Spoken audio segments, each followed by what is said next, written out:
המשפט שאינו משותף לכל בני האדם, אבל למען יובל אשר לא תעזוב נבחן מעבר למה שאתה יכול לשאת, אבל אם המשפט הוא גם יברח כדי שתוכל לשאת אותו. יא אל תפתה את הילדים שלך, יא אל תפתה את הילדים שלך.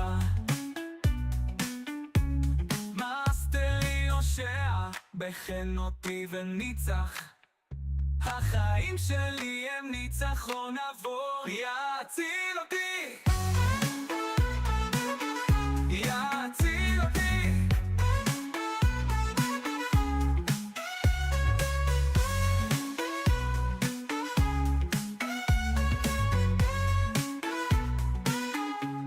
ביום ערבי שבו נאספה שניים או יותר בשמך, יא ניסתה אותי מאוד. המאסטר יושע איתי ולא נטש אותי, הלב שלי נחסם על ידי. יציל אותי, יציל אותי. לא בא לך משפט שאינו משותף לכל בני האדם, אבל למען יובל אשר לא תעזוב נבחן מעבר למה שאתה יכול לשאת, אבל אם המשפט הוא גם יברח כדי שתוכל לשאת אותו. יא אל תפתה את הילדים שלך, יא אל תפתה את הילדים שלך. מאסטר יושע בחן אותי וניצח, החיים שלי הם ניצחון עבור. יציל אותי, יציל אותי.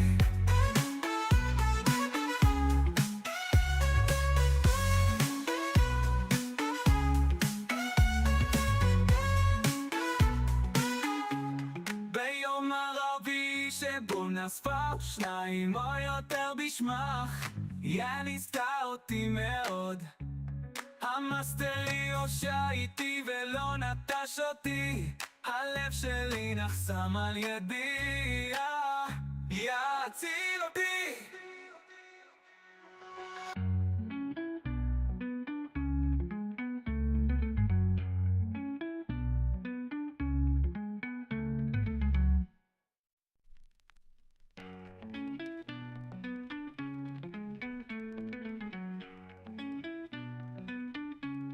ביום ערבי שבו נאספה שניים או יותר בשמך, יא ניסתה אותי מאוד. המאסטר יושע איתי ולא נטש אותי, הלב שלי נחסם על ידי. יציל אותי, יציל אותי. לא בא לך משפט שאינו משותף לכל בני האדם, אבל למען יובל אשר לא תעזוב נבחן מעבר למה שאתה יכול לשאת, אבל אם המשפט הוא גם יברח כדי שתוכל לשאת אותו. יא אל תפתה.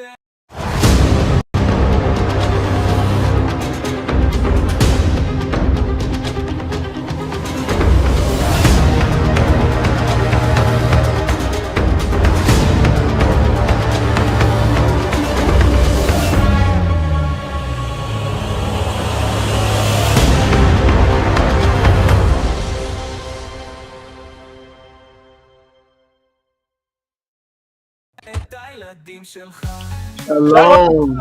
Shalom, shalom. I'm over here jamming. Shalom. That early? That's pretty early for you to do I'm that. jamming on your songs, man. I'm out backstage. Thank you. Thank you. That's pretty amazing considering it's early. I'd be zombied out if I had to get up. Let's not talk about I mean, I would get up. I would get up, but I would not be ready to do anything. I would. Well, you know, I have to credit my amazing wife because she's the one that made sure I was sitting in this chair. So she made she gave you a little push. Mindy gets me. X marks the spot. Mindy's job is get me to the spot. She knows just put a quarter in him and he'll be fine. No, it sounds like a press secretary to me. She knows how to make sure I get to the right spot. Like I said, a Messianic press secretary. So a couple of things, if you don't mind, and we'll just No problem. throw it to you for a recap. So first of all, I want to let you guys know that we've been away ministering to our local flocks, right? That's right. And taking care of things locally, both here in Arizona. We had a plethora of meetings, at least we had, about, I would say, roughly 8 to 12 meetings, plus the other obligations, counseling and preparation and sermon preparation and food preparation. So that's why we weren't with you for the last 2-3 weeks. But we praise Yahuwah that we're back now. And I just want to give you a little background on that. And we'll be back at our normal time, Yahuwah willing, next week, right, at 11 a.m. Eastern Standard Time. Don't forget the conference is coming up very quickly. I mean, we're almost in the middle of April, right? Yeah. Flying. Time is flying. And the first week of July, we're going to get together in Amelia Island, Florida. Just the leaders. I mean, we're going to keep you guys, most of you guys will just relax and enjoy the summer. But for the leaders of the Alliance, there's still time to make plans and to join. And we're expecting a nice, intimate group where we get to know one another and talk and chat and see if we could fix everybody's life in 3 days, which is kind of a haughty goal, kind of an exalted goal. Because God knows, just because we've got titles next to our name doesn't mean we don't need a little fixing. Some of you are fixing to fix us, I guess. Some of you, come fix us. Seriously, that's a real covenant relationship. Is fixing each other, encouraging each other, admonishing each other. All the more as the day has approached, as opposed to will approach, but as in light of the fact that that day has approached and come and gone. So anyway, I'm going to toss it over to Apostle Peter. And again, I'm going to apologize. I'm going to get out of here in about an hour because I have an appointment in Orange Park, and it has to do with cataracts. And I would like to be able to see a little bit better in the years that Yahuwah has given me. And I've been told that it's kind of like cough medicine. So I like the surgeries or the procedures that are like that. I don't like unnecessary procedures, but I want to do the Moshe routine, which is eyes that did not dim, right? The real Moshe, the original Moshe, eyes that did not dim for 120 years. So that's my goal. So I got to get out of here in about an hour. So that's about it. So Apostle Peter, the problem is you're not walking up mountains. See, there it is. You just need to go walk up a couple of mountains. You'll be fine. Maybe. But who knows what I'll be walking on according to your theology? I don't know what I'll be walking on. It's amazing how you could function this early. You're laughing. I would be crying. Like I gotta have my coffee. Just speaking of sight, just to see the screen. Oh no! It was actually I was very delighted. I've been looking forward to getting back together with you, and we miss our times together. At least I do. I enjoy our talks. No, I do. I definitely do. It's a little early today, but then again, we're off to a fine start. We warned everyone about some of the things that we ended up seeing, and then we ended up seeing them. And I think that continues to be the theme. And so, one of the good things is that as a result of our connection and as a result of what Yahuwah is doing, the people are not without direction. They're not without a compass, as some had hoped or supposed. And I think that is exactly why this is so critical. So very, very happy for all the members of the Alliance of Remnant Ministries. I saw a lot of unity out there. A lot. I saw a lot of brotherhood, and I am very proud of all of you. I just want to let you know that from me to you, I'm so proud of you that I just saw so much unity. Man.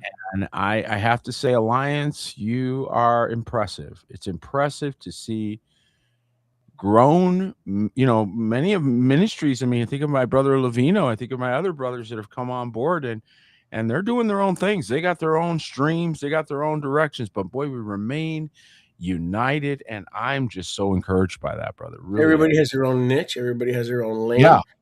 And I would describe it, as we're growing. I would describe it confident men who know their master, but they also know their calling. And And they know how to walk their line, something that I'm in the yeah, process of yeah, writing about, and I've mentioned it several times. This hopefully will be a year where I can complete some manuscripts. I've been working on so many other things, but those are waning, and now I'll have more time. And walking your line is a big one for me yeah, because, and I'm sure for you as well, Sholiak, because yeah, we are those who were given lines to walk that when we walk them, the world would see. And then that was itself an example meant to make them walk their lines. So this is meant to ripple as you pick up your calling, as you out there, my brother and my sister, pick up what you're called to do, you become the example and the ripple continues. So yep, we're just trying to get you going. yeah. And we honor one another with double honor because we realize it's a difficult task to be in leadership, and it's intimidating in many ways because Yeah. there's very few confidants. So the alliance, the word says to do not despise the day of small beginnings, but we've got a solid core. We don't need numbers. But we do need a solid core. And like just recapping the Moadim, like the first day of Chag Matzot, the 15th of Aviv, there's a perfect example. We had four groups get together, as we can do a little bit of a recap. Yeah. And we had four groups get together. We had four teachings, and it was it's Unprecedented. without sin agenda. Yeah. Sin, no agendas. Just glad we could hook up with other people and feel good and realize we're not crazy. Right. And not in competition, which again is our theme, a huge theme that we Too busy continue to be in competition, man. too busy, too much in love with each other. I root too much for my brother. So you can't get me to go, ooh, like some people are like, oh, did you see what he did? And I'm like, I'm proud of him. Why would I be competing with a brother who's out or a sister who's out completing? Oh no, It's wasted energy. When we wasted energy. if we compete, it's basically wasted energy. It really is. And how many years did we waste in that thinking process? How I much was a competitor. energy and I time? was a competitor. I was definitely a competitor. Just ridiculous thinking. And then as a result, we not only didn't make the progress that we needed to make, but we tore down. And we're all guilty. So I mean, we're talking, we're revealing, we're We grow, calling yeah, ourselves we grow. out. We But grow. you don't grow in that confidence. You don't become that confident minister without recognizing and acknowledging your own flaws and mistakes along the way. And that's something that Absolutely. you get accuracy because you're accurate when you rebuke yourself. You don't get accurate by thinking you're right all the time. Right. You get accurate because you know you're not. And You keep short accounts with Yahuwah, and you allow key people to speak into your life. Not That's right. everybody. You don't let everybody speak into your life, but key people. Boy, that's a big one. Yeah, just people that have your best interests at heart. And in the alliance, show far, show good. That doesn't mean there won't be some tears. That doesn't mean there won't be some birds in the proverbial Matthew 13 tree, or but for now, we remain echad in a very attractive place to plant your work. So going back to Pesach, we had our Passover on the 14th between the evenings, and we had a few new members join us as well as online, and it was a very joyous time. We reconnected with some folks that we've been part of our ministry, but they've moved or they relocated. And then the first day of Aviv with you guys, with Arizona and two or three other congregations. And then the last day of the 21st of Aviv, we had a nice closing assembly. So this year, I would say more or less things went without too many bumps. Pretty smoothly. I smoothly. was going to say, I mean, we're almost afraid to are we almost afraid to say it sometimes because so many didn't go smoothly, Right. that we're almost like, really, did this really happen this way? Pretty I mean, smoothly. The only hiccup we got to the end of the week and we're like, my goodness, that was a smooth week. So. The only hiccup that I would say that we had here is in the Ruach, because there are changes coming. And when people don't handle change well, I don't care who it is, change is very intimidating, even if it's from the Father. Even if it's from the Father, change is a change in structure, a change in congregational life, a change in jobs, or a change in whatever it is. So not everybody here. I'm giving you a report, so I'm going to keep the report real. Not everybody here was really happy during the Moedim. But last time I checked, the word didn't say anything about being happy. It just said do. Oh, well, that's unfortunate. We don't like to hear of unhappiness. Yeah, but it happens. Could be me, could be you, could be anybody. But the point is, we're called to do and overcome our feelings. And that's why I say it went over without a glitch. And it was very shalomic. But I know people were battling inwardly, a few people.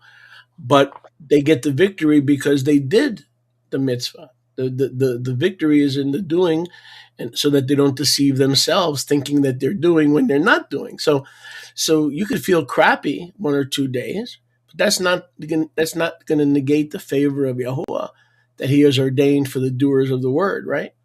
Right. And I wonder how many are discouraged. And one thing that I wondered if we couldn't touch on is how the feasts now impact us, and what it is that we're now doing, because many people had the paradigm that you were keeping these feasts in preparation with a futurism mentality. Okay, and that was a lot of what motivated. So eschatology motivated people to want to reconnect to the feast. Well, that was the wrong connection point. Okay, so while on the one hand, any port in a storm will use whatever motivation gets you moving in the right direction. But as you start moving and you're maturing, you start realizing that, that wasn't really the right reason why you wanted to reconnect to the Moedim. You want to reconnect to the Moedim because they are forever. So the question is, do you have a forever heart, or do you have a temporary heart? And that is a big, big message that I think comes through the feast really as loudly as it can come through anything, that the forevers are separated from the temporaries. And to reconnect with your identity, because the world, the flesh, and the devil, and our own mental illnesses will try to erase or scrub your identity. And I think that when we get into the feast, we reconnect with our identity, like Yahuwah says very clearly in the Hebrew, Zecher Litziat Mitzrayim, in memory, the word Zachar, where we get Zechariah, in memory of what I did. Because if you remember what I did for your ancestors, you can gear down, right, into second gear and not worry that the judge of all the earth will do right by you. So it's very important to remember that. And to stop thinking ourselves higher than we ought. Those that are walking around thinking that, you're getting the book of Isaiah every week. And I say this in love. I do. I say this in love. The absence of assembly is obvious in some people. The absence of accountability, the absence of brothers who aren't afraid to tell you you're cuckoo. Okay, that's cuckoo, what you were just thinking. But that has to be done in private. That has to be done, as you say. I'm just saying that if without it, though, brother, my point, though, without it, if I may, is that it's the accountability, however it's applied, whatever the technique. We can debate techniques and we can talk about methodology, but without a contact point, without contact surface, there's no opportunity.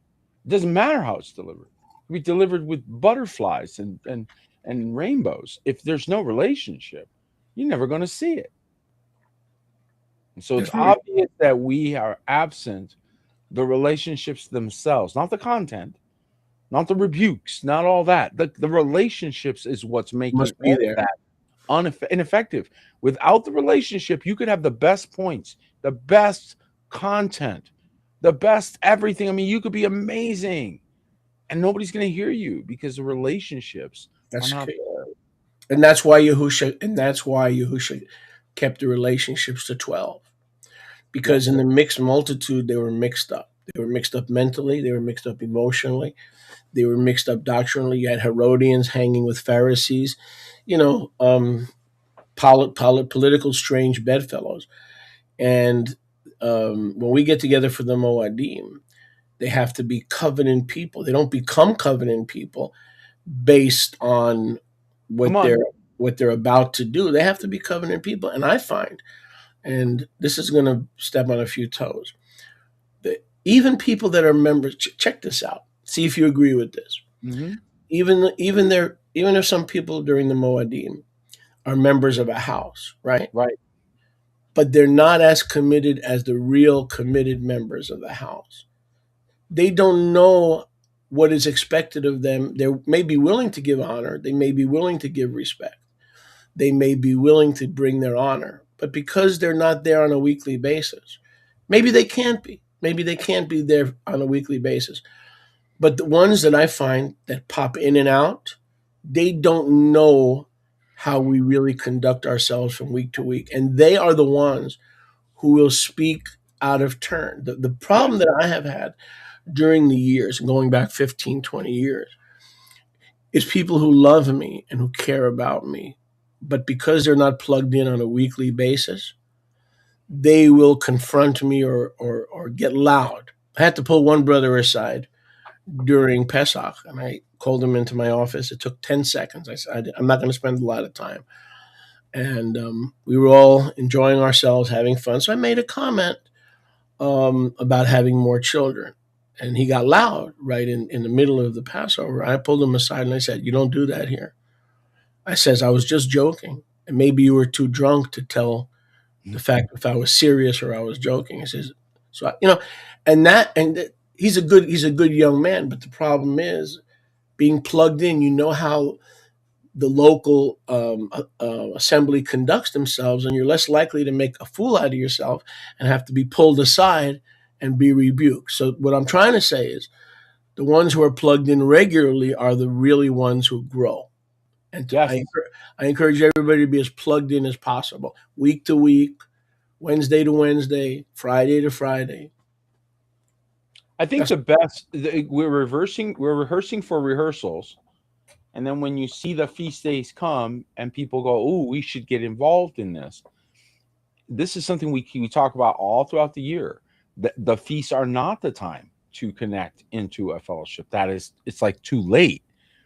Because at that point, the sort of the party's on, if you will, and you're trying to rush up and say, "Can I be part of the party?" At the last possible second. Again, that does not get a warm reception. There's nothing Hebraic about that. So the fact that we continue to use this sort of procrastinator's mind and bring that to fellowship as if it's acceptable just continues to permeate the same repeat mistakes. So what Sholiak is saying is that without the relationship and the short accounts, as we like to say, and keeping that, you're going to find yourself further and further disconnected. We had somebody that popped into our broadcast who had been with us years ago and then did not stay with us and then popped into a broadcast and heard a term they hadn't heard. And they said, well, I've never heard that term. And so they felt disconnected. And I remembered the moment. I still remember it. And I felt bad for them. I thought, ooh, you should have stayed with us because that's a small matter. There's probably been a couple dozen things that you've missed as you've departed. And now you're trying to run up. And you want us to turn around and go back and pick you up back here. And that just isn't the way it works. Exactly. And that includes the way we do things, because there's a Hebraic term about the assembly. Every assembly has their own minhag. Minhag means tradition. So there's finished word categorical doctrine, which all members of the alliance have in common, the basics. A finished word categorical doctrine, which means anything that relates to the tree of sacrifice, that's cardinal, paramount, and prolific in our faith. The other stuff, secondary. So it has to relate to the sacrifice and a resurrection. But even in procedure, when someone pops in and out, they're uncomfortable. Like you said, they miss stuff, and they don't. The procedure may seem too liberal, too overbearing. So yeah, the let me put it to you this way: the problem that I've had at the Moadim over the last, not to focus on problems. This year was pretty quiet, but was with people who are part of us, but not week to week. Right. Because they don't know any better. I mean, they mean well, or they wouldn't be there. But they just don't know the procedures. And procedures go from how the kitchen is run, how you address your brethren, how right. procedure. So if you find yourself in that situation, folks, if you're that Yeah. person, you're like, oh, that might have been me. Mhm. Humility is the answer, always has been. Yeah. When the way we grew up, and I speak for Sholiak and I both grew up in the same era. So we grew up, you showed up, you rolled your sleeves up, and you start helping. You literally walked in like, how can I help? You don't walk in and sit down and feel entitled. No. So this is something that I think America lost when it went, anti-marriage and anti-family.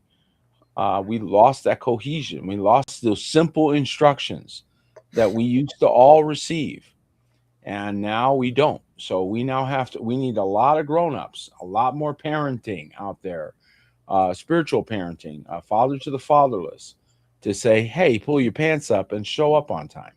Things that our grandparents and our parents used to teach us and instruct us. And now that voice is gone, and we're it. And so we have to be that voice now for the next generation to say, hey, pull your pants up and show up on time. we had in addition, during the Moadim, we had 2 mikvahs. We had a young man and a young woman get in the water. One was a teshuvah, one was a new member. So we had 2 members get into the water and do their mikvah in the true kadosh name of Yahusha. So that was a highlight. The shalom was a highlight. Yes. Another highlight was and I sent you the PDF, was the first Pesach, where we did it as Parousia children, like you were mentioning, not children who are waiting, their masters never return, but we did it as children of the Parousia. So that was a major thing. I almost forgot that. That was first time in 44 years for me, or 40, whatever it is. So right.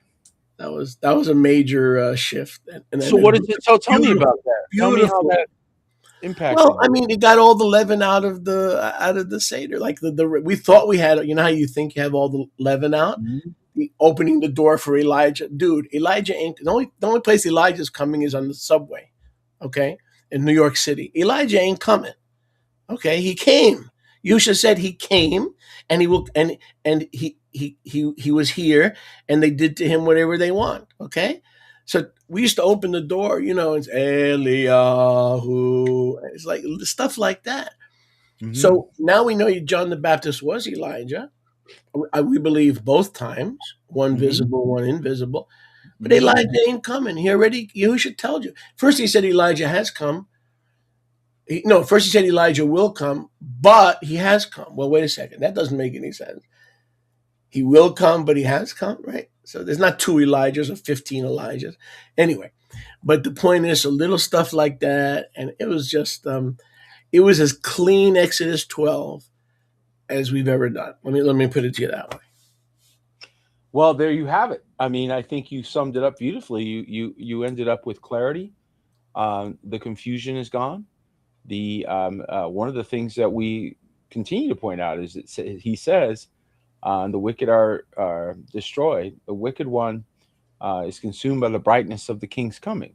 And so the brightness meaning the understanding or the clarity of. And when you understand and put things in the proper perspective, it clears your life up. Now, the main thing is keep the main thing, and that is victory.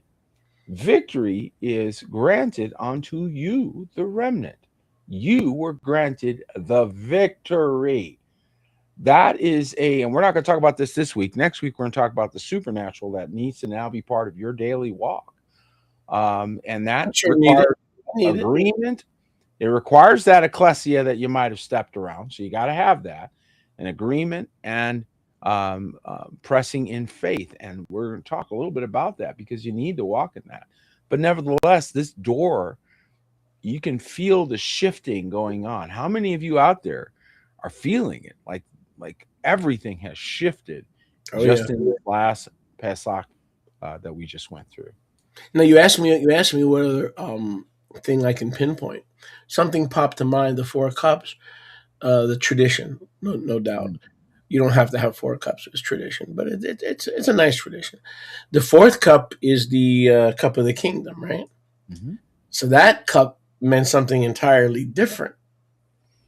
Not thy kingdom come. We are running your kingdom. Thank you for trusting us, even though we're feeble and flawed human beings. So that 4th cup, just as an example, took on a completely different meaning this year. And it also changes the reason for the gathering. It changes our connection as a gathering, because now you're not gathering in the hopes of being his dignitaries. You're gathering because you're his dignitaries. Selah. You're not gathering hoping to become his dignitaries. Mm-hmm. You're gathering because you are his dignitaries. Right. It's a gathering of the real United Nations that is not globalist, but is theocratic. And your authority is confirmed in the natural. So when you do things in the spirit, and we stand together in the spirit. Our last alliance meeting, we stood together in the spirit. We came against certain things, and the enemy wanted desperately to bring our world to a certain place. And we have a voice, and we have power. And if we don't agree, right, or if we don't go quiet into that dark night, as they like to say, if we don't quiet down, if we actually pipe up and speak, that isn't going to work. So we're finding out that being at the gates is more than just a weekly broadcast. Right. Right. I think the shalom we're starting to see, and there's the revival, the real revival, not the fake revival. They tried to give you the fake one, the head fake. No, the real revival going on is happening one house at a time, one new purchase of a new Bible at a time, one membership of a remnant house, any remnant house at a time. That's right. You're seeing it very little. It's not big bands of millions of people at once.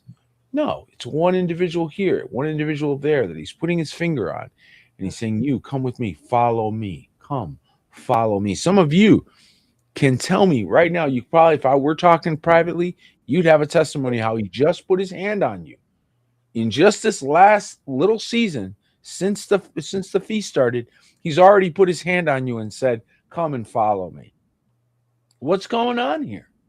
What's he doing? Where's he taking us? Next level, folks. He wants you to understand the appropriation of the kingdom real time here. I believe there's an inward shaking.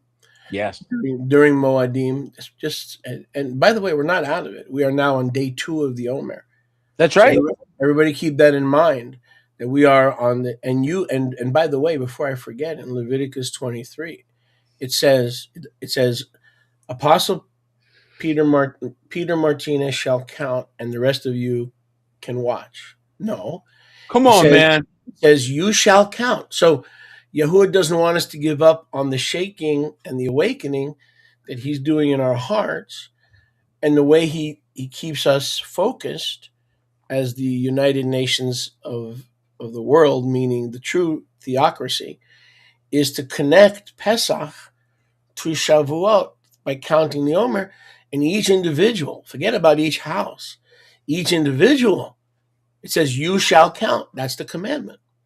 So how many of us actually forget to count the Omer? So I would encourage everybody to do that. And today is day 2 of the Omer. Day 2. That's right. But that's an individual walk within a group. So even though we are in a group and we are united, we Mhm. also recognize, and this is a critical part of our Mhm. refinement, is that despite our walk, all of us, we all recognize that everyone is in a different place in their walk, and we're okay with it. Right. And that's been the most beautiful part, I think, of all the things that have come as a result of the alliances. Yep. Being able to be proud of each other, being able to be happy with one another without having to fix everything we think is But not everyone should necessary. count. Yeah, you know what I mean? And I think that the attitude that, oh, you got to get everybody to agree with your headspace before you can have fellowship is so absurd. You don't do that anywhere else. You go anywhere else, and somebody could just say one little thing that you agree with, and man, you're all united. Can I throw some But among the believers, we like to pick on each other. We got to kill that. Go ahead, brother. can I throw some theology at you? Yeah. Go look up the word Golgotha in Hebrew. Golgotha. Now, people think it means the place of the skull. Not in the original Hebrew, in Numbers chapter 1, when Yahuwah commanded the children of Yisrael to be counted. He says, go and Golgotha, meaning every head counts. So we're talking about counting, right? And Yahuwah says, you shall count. Good He's insight. basically saying, partake in the finished work of Golgotha, which is obedience, right? So think about that. The word Golgotha means every head counts. Oh, but look at the gap between, And now we're in the counting of the Omer, right? right? Every head Every counts. head is expected to count the Omer. Every head counts. Every day counts. Okay. Yeah. Counting is important. You had Anna counting. You had him interrupted. And then you have a period of time, which looks a lot like the period of time between and the counting of the Omar, right? So, because he had 40 days and then he ascends. And so what was the what I continue to look at this like, what's the overlay here? I know what you're getting at. 32. 32 is the heart of Yahuwah. If you count the 40 days when he was teaching about the kingdom that was about to come in 70 AD, then he ascended on a Thursday, day 32, which in Hebrew is Leiv. That's the day he stuck around for 40 days, and then he ascended on the 32nd day of the counting of the Omer. But only if you begin on Aviv 26, which we did yesterday. See? So it was These actually are the kinds of nuances. by the way, it was a Thursday, and it was day 32 of the counting of the Omer, which is also the Pesach Sheni. We're coming up in 2 weeks or 2.5 weeks on Pesach Sheni, which, unlike the first Passover, is always on a Thursday, and the first Passover is always on a Tuesday. Every time. Very precise. Very precise. And did we write it? Did Moshe Konakowski or did Peter Michael Martinez come up with this? No. Both of us got slapped, told to sit down, and put in the dirt. We had dirt everywhere. Couldn't even think straight, and told how it works. Not even asked if we liked it. This is the way it works. Amen. Walk ye in it. This is the way. Walk ye in it.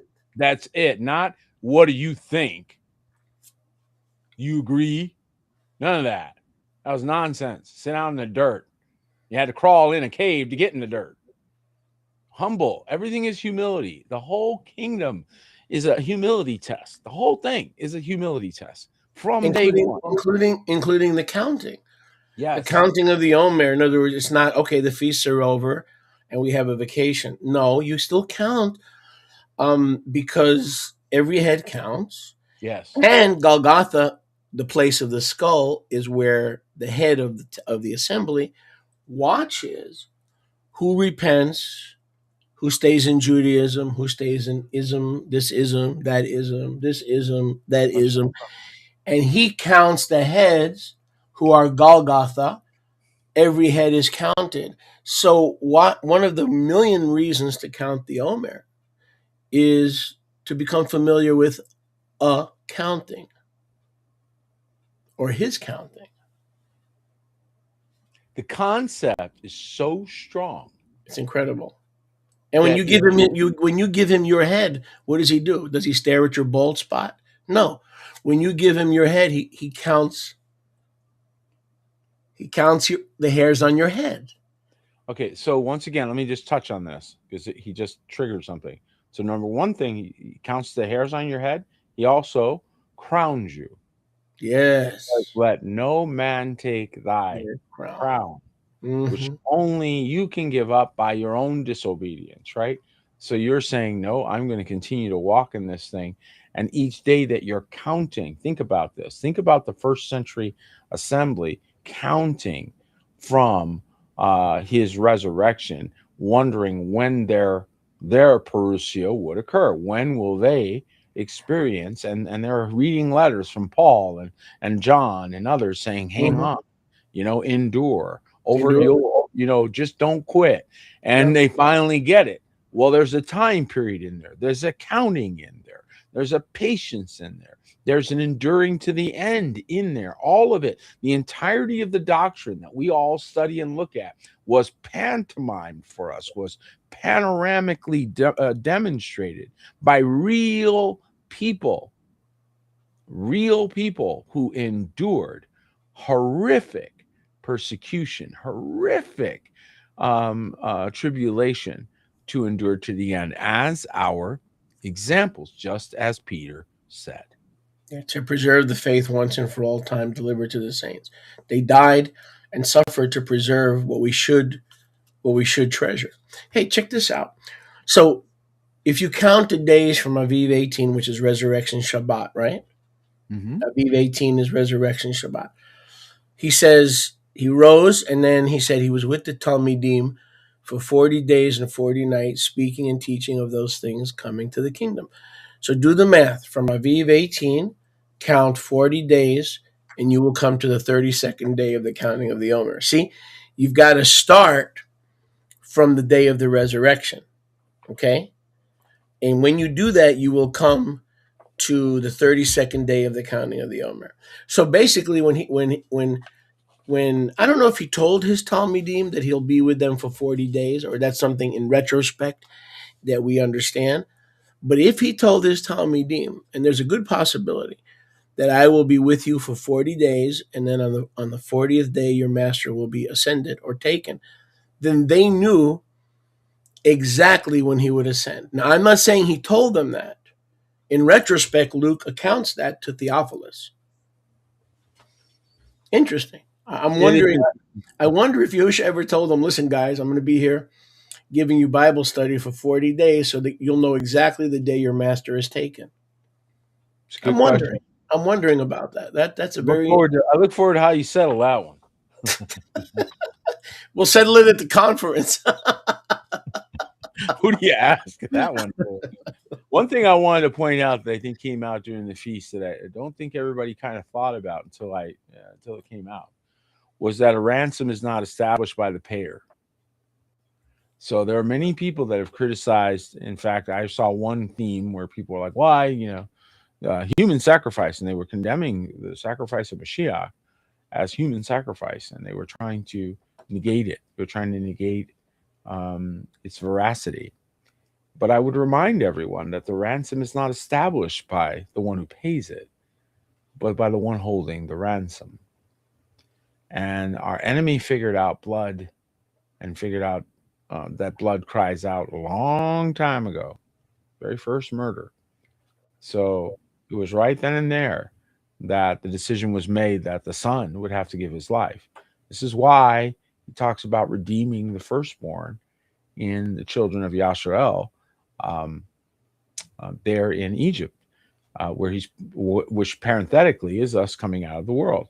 So again, he continues this theme, and which I thought was very, very powerful for especially this year, that you've been ransomed. So when the ransom has been paid, you are now free. You are not in that ransomed situation anymore, but not because that's what he prescribes. In other words, he doesn't prescribe human sacrifice. Our enemy asked for that and thought he won by demanding life, right? And as a result, Mashiach conquered death. So he did meet the ransom requirement, and then he overcame it. So And you're saying that consequently, death no longer had power. This is how he gained full victory over death. Go ahead. so you're saying that the reason Yahuwah wanted the firstborn, um, in as a principle that opens the womb, Exodus 13, that Peter is the womb, that Peter is the womb, which is interesting. Your name, the opening. Peter is the womb, is because it all foreshadowed, according to Hebrews 12, the assembly of the firstborn, that the final assembly would be made up of those who were firstborn ones. Amen. Why Peter had the keys, he opened the womb of New Covenant Israel. Amen. So your name is pretty. Your name in particular is pretty important in the scheme of things, because every firstborn petered the womb, Peter. And that is what the new kingdom is. It is the womb. So he brings forth new life. And but the ransom was required by our enemy. So I wanted to say that, because many times, again, people misunderstand the power of the blood and why his blood was so important, and why his resurrection, which was now sealed on the Feast of First Fruits on the 26th day. And how many did not even think about that? If you were a disciple, I mean, you followed him everywhere, and you wouldn't have even seen him for 8 days.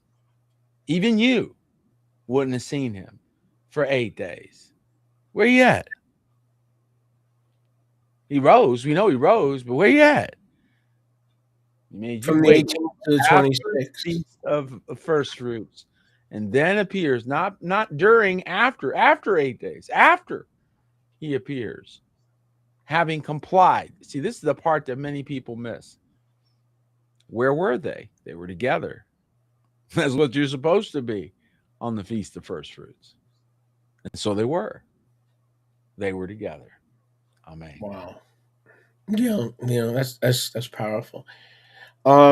Yeah, that's yep. And then you got the 8 days there, and then the 26th, and the 26th is the first fruits. The 18th is the first fruit. As I said yesterday, Yahusha always has the preeminence. So he has his own week. Pesach week is all about the lamb. Oh, that's also what I wanted to say regarding human sacrifice. Look, this is very simple. Everybody can knock their head out against the wall if they want to. Here's the bottom line. Do people believe the good news? We're still talking about the Moedim. Do people believe the good news, or don't they believe the good news, right? No sperm. Everybody agrees on that, right? The father was his father, right? But not everybody understands the eggy. And according to Luke 1 in the Magnificat, in Luke 1:36 and 37, Miriam called him my savior. So Mary's egg was not sinless. If Yahweh had used Mary's egg, Yahusha could not have been sinless. Did Yahweh use Miriam's womb? Yes, he did. Talking about womb, right? But the general consensus is that there was no sperm involved, but there was an egg. The absurdity of that is so ridiculous. The father, the blood doesn't come from the mother. So in the body, when it's formed in the womb, the blood comes from the father. So the father, in fact, impacting the blood of the fetus, if you will. True. True. and the miracle of birth. Why not celebrate his miraculous? If you've ever seen what happens when a spine is installed, my daughter, she's a doula, and so she brings babies into the world. I'm so proud of her. She's such a wonderful example.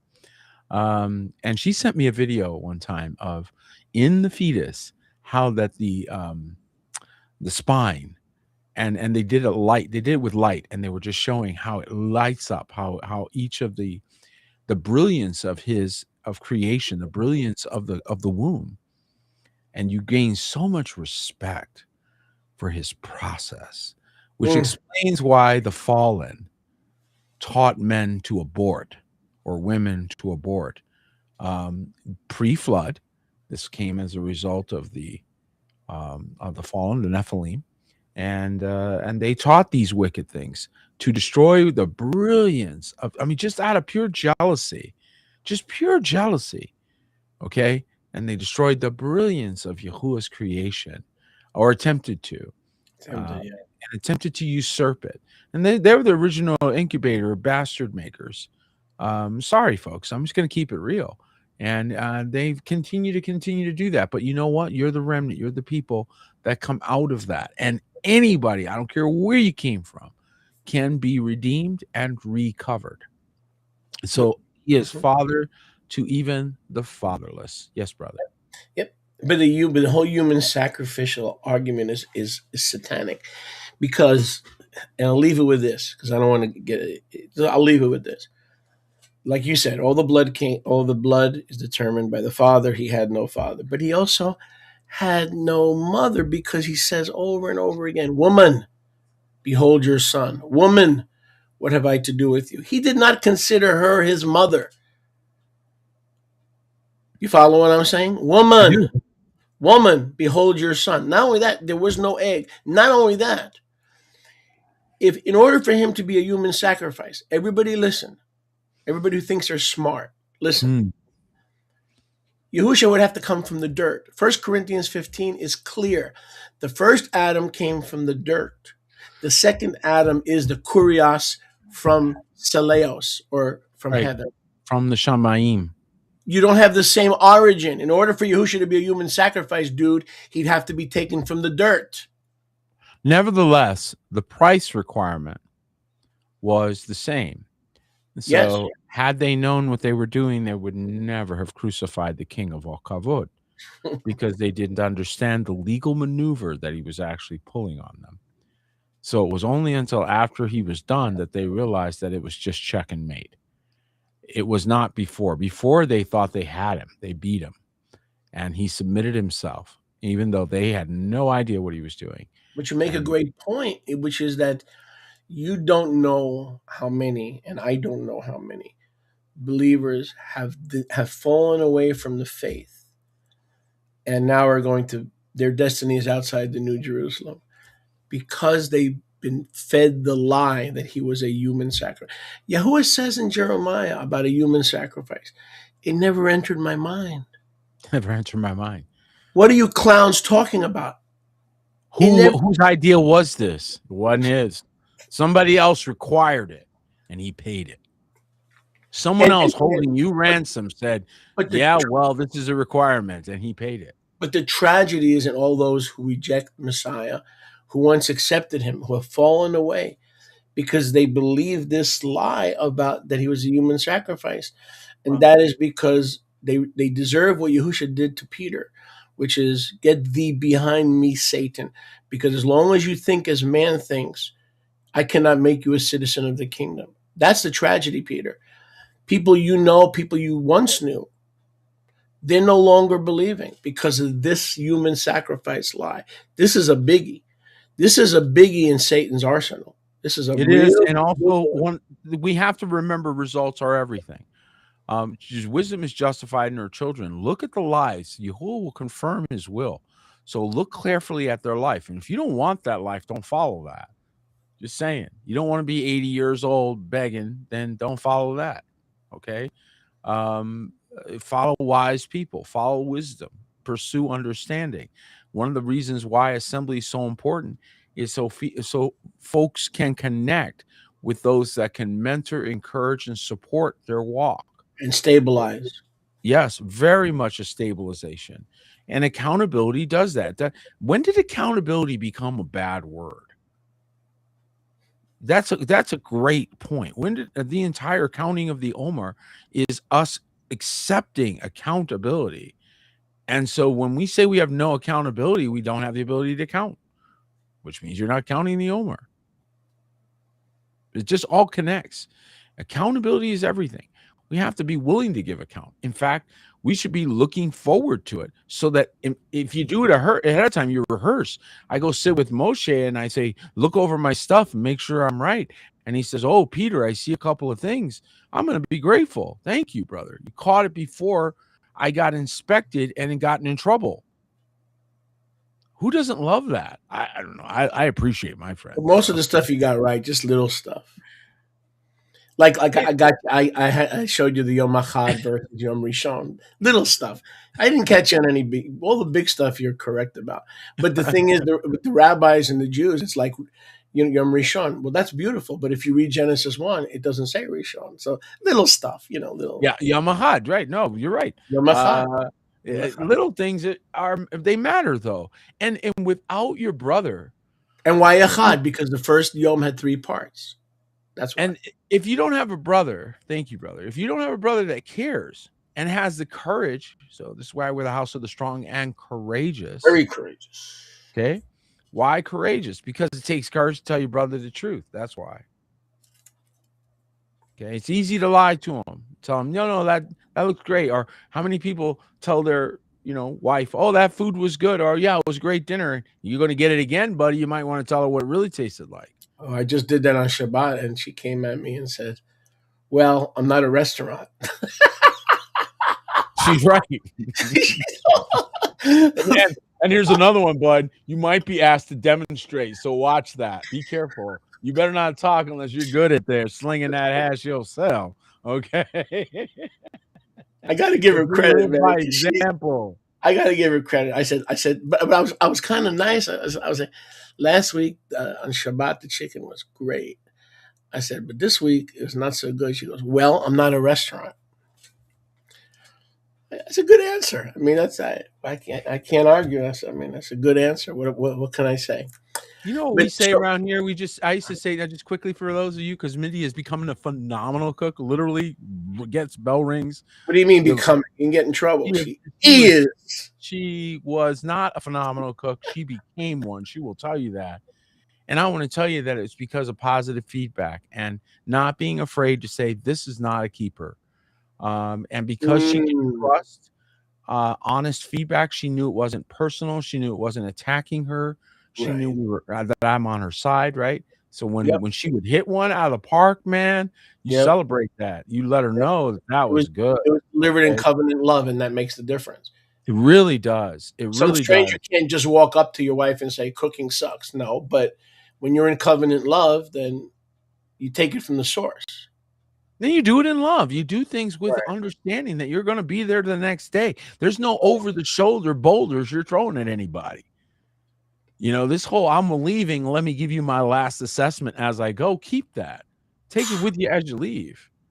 Correct. I said take it with you as you go. We don't receive counsel from people that are in the process of exiting. That's correct. That's right. Never receive counsel from people who are leaving.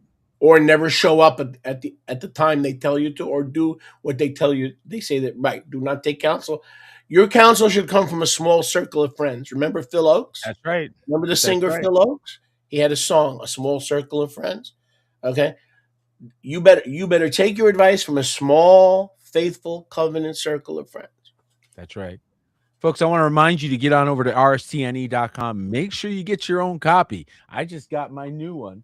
And I don't know where I left it. Did you kiss it when it came in? Because if you my goodness, I was so excited. I was so excited. I wanted to walk around like a Catholic. You might lose I wanted to be a Catholic priest, brother. I wanted to walk around like Catholic. No. Don't skirt the question. Did you kiss it or not? If you kissed it, that means you didn't lose your salvation. So. But I walk around like that. This is the word of Yahuwah. Now, by the way, we get along this good without wine. Just think what happens at the conference if we have a glass of schnapps. Oh, my goodness gracious. We'll be laughing so much they'll throw us out of the restaurant or wherever we want. I hope so. I wouldn't mind getting thrown out of a place or two with you, my brother. Too much laughter. You're guilty of too much laughter. And then we had David, and we're just cracking up. David and I crack up all day. Tell me about it. It's apparent. It's very apparent. I can't even talk to him for 10 minutes without laughing. He calls me every day, by the way. I talk to David literally every day. Letting you know, it's a very apparent. And man, we can't do it. We can't. They want to throw some theology in there, brother. Oh my goodness, it's so bad. I feel terrible for our audience. Like, oh my gosh, all you did was listen to us laugh for an hour.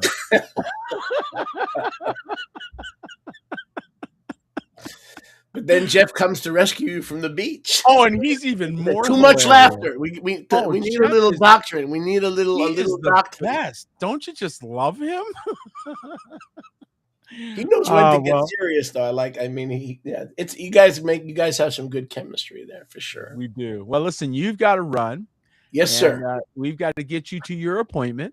Yes, sir. So I'm Thank going you. to sign off here, and I want to thank all of Yeah. you for joining us on an early edition of the Yes. Apostles at the Gates.